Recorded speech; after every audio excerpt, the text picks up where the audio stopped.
وہ بیچارے بھینس کاٹ سکتے ہیں مہاراشٹر میں، گاؤں رکشک ان کو پیٹتے ہیں. اب انہوں نے ہڑتال کا اعلان کر دیا. میں نے آج ان سے ملاقات کی اور ان سے کہا کہ بہت اچھا آپ نے کام کیا. آپ ان کو جانور لانے بھی نہیں دے رہے، آپ ان کو لائسنس نہیں دے رہے دکانوں کو مہاراشٹر میں، اور کوئی وہاں پر اناپ شناپ بیان دیتا ہے کہ اذان کو بدل دو، فلاں کو بدل دو.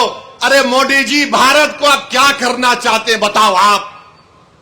میں بی جے پی سے کہنا چاہ رہا ہوں، اگر آپ اس ملک سے محبت کرتے تو بتاؤ کیا یہ سچ نہیں ہے کہ بھارت کو خطرہ پاکستان سے ہے، بھارت کو خطرہ چین سے ہے؟ اب تو بنگلہ دیش میں چین اور پاکستان گھس گئے. ارے ملک کو جس سے خطرہ ہے تم اس کی طرف توجہ کرو نا. تم ملک کے اندر یہ کیا کر رہے ہو؟ چین ہر طرف سے بھارت کو گھیر رہا ہے. بنگلہ دیش کے بارڈر پر چین وہاں پر بنگلہ دیش کی جنتا کے لیے، عوام کے لیے ایئر سٹرپ بنا رہا ہے. آپ کھڑے ہو کر بھارت سے دیکھ سکتے. ارے دشمن بھارت کا ہمارے دروازے تک آ کر دستک دے رہا ہے، اور آپ بھارت میں کوئی کہہ رہا ہے یہ مت کرو، وہ کر دو، گھر توڑ دو، بلڈوزر توڑ دو، مسجد چھین لو. یہ کیا ہوگا؟ یہ بھارت کے مفاد میں بتاؤ ہم کو.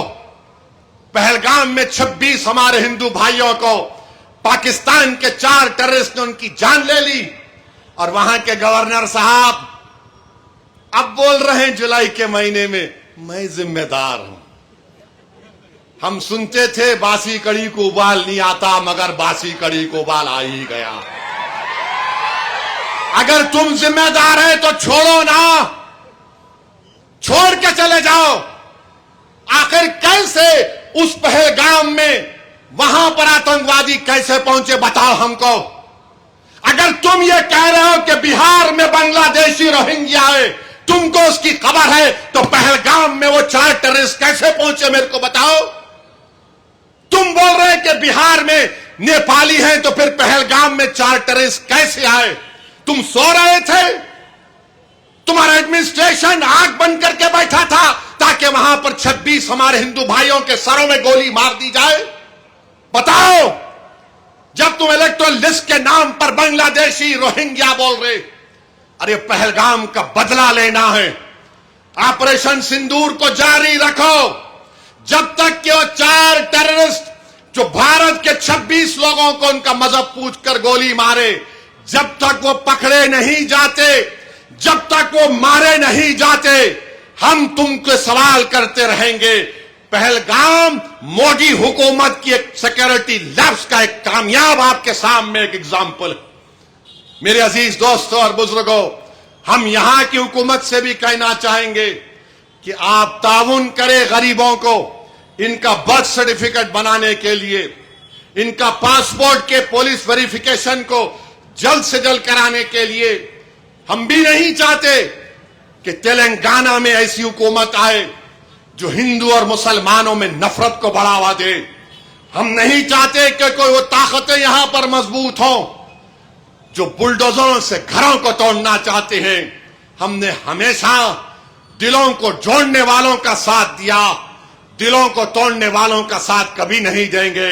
انشاءاللہ تعالی آل انڈیا مسلم پرسنل لا بورڈ کو اللہ ان کی کوششوں میں ان کو کامیاب اور کامران کرے گا. کیا آپ اس وقف قانون کے خلاف ہیں؟ کیا آپ اس قانون کے خلاف ہیں؟ تو نعرہ لگائیے، وقف قانون کو واپس لو. زور سے بولو بھائی، ذرا زور سے بولو. وقف قانون کو واپس لو، وقف قانون کو واپس لو. ہندوستان، بھارت. السلام علیکم.